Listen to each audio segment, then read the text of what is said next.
कुमायूं की धरती पर न्याय के देवता गोलजू में जन जन की आस्था है। गोलजू के मंदिर में अर्जी लगाई जाती है और मनोकामना पूरी होने पर श्रद्धालु जिस मंदिर का जो विधान होता है उसे पूरा करते हैं। नैनीताल जिले के घोड़ाखास में गोलजू देवता का ऐसा ही एक प्रसिद्ध मंदिर है। भवाली से महज 5 किलोमीटर की दूरी पर स्थित सैनिक स्कूल के पीछे चोटी पर बने इस मंदिर में हजारों घंटियां हैं। यहाँ नैसर्गिक सौंदर्य हर तरह से मुक्त करता है।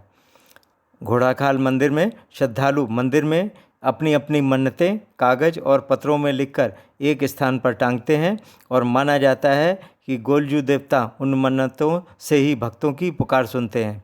जब मन्नत पूरी होती है तो लोग उपहार के रूप में घंटियां चढ़ाते हैं। यहाँ ऐसी भी मान्यता है, अगर कोई नवविवाहित जोड़ा इस मंदिर में दर्शन के लिए आता है तो उसका रिश्ता 7 जन्मों तक रहता है। उत्तराखंड के अल्मोड़ा और नैनीताल जिले के घोड़ाखाल मंदिर में स्थित गोलू देवता के मंदिर में एक पत्र भेजकर ही मुराद पूरी होती है। यहाँ शादी विवाह जैसे मांगलिक कार्यक्रम भी होते हैं।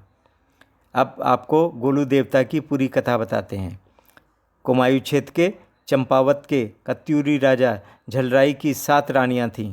किसी भी रानी से कोई संतान नहीं थी, जिसके बाद राजा ने पंडित और ज्योतिषियों से परामर्श लिया। उन्होंने राजा की जन्म कुंडली देखकर बताया कि वे 8वां विवाह करें तो उन्हें पुत्र की प्राप्ति होगी। जिसके बाद एक दिन राजा झलराई ने आधी रात को सपने में नीलकंठ पर्वत पर बैठी कलिंका नामक सुंदर कन्या को देखा और दूसरे दिन यह बात सभी दरबारियों को बताते अपनी सेना के साथ नीलकंठ पर्वत की ओर चल दिए। वहाँ काफ़ी वर्ष तक उन्हें तपस्या में लीन कलिंका मिली। राजा झलराई ने अपना परिचय कलिंका को बताया और 7 रानियां होने के बावजूद मेरी कोई संतान नहीं है और कलिंका से अपनी 8वीं रानी बनने का निवेदन किया। कलिंका ने राजा को सलाह दी कि वे साधु के पास जाकर शादी की अनुमति मांगे। जिसके बाद साधु ने राजा की पीड़ा सुनकर विवाह की अनुमति दे दी। रानी कलिंका से राजा को संतान हुई तो दूसरी रानियों ने जलन के कारण बच्चे की जगह खून से सना सिलबट्टा, जो एक प्रकार का पत्थर होता है, रख दिया और बच्चे को खतरनाक गायों के गौशाला में फेंक दिया।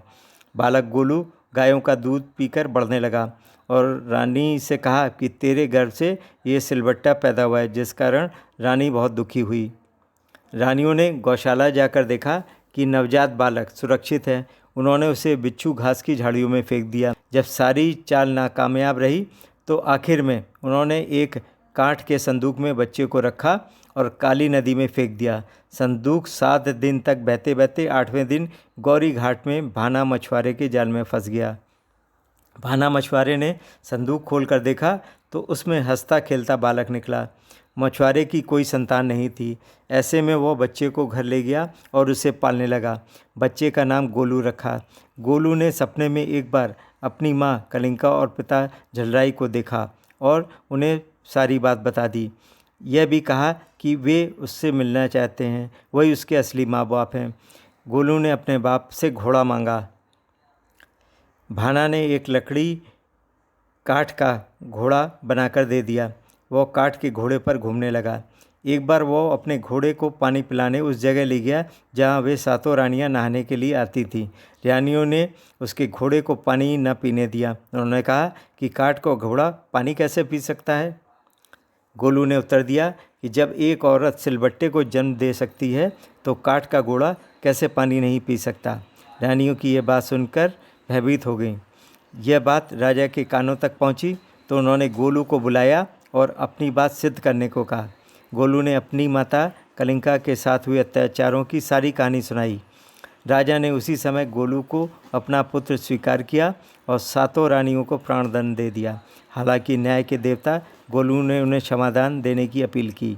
इसी कारण उसे न्याय का देवता कहा जाता है और उसका वाहन घोड़ा है।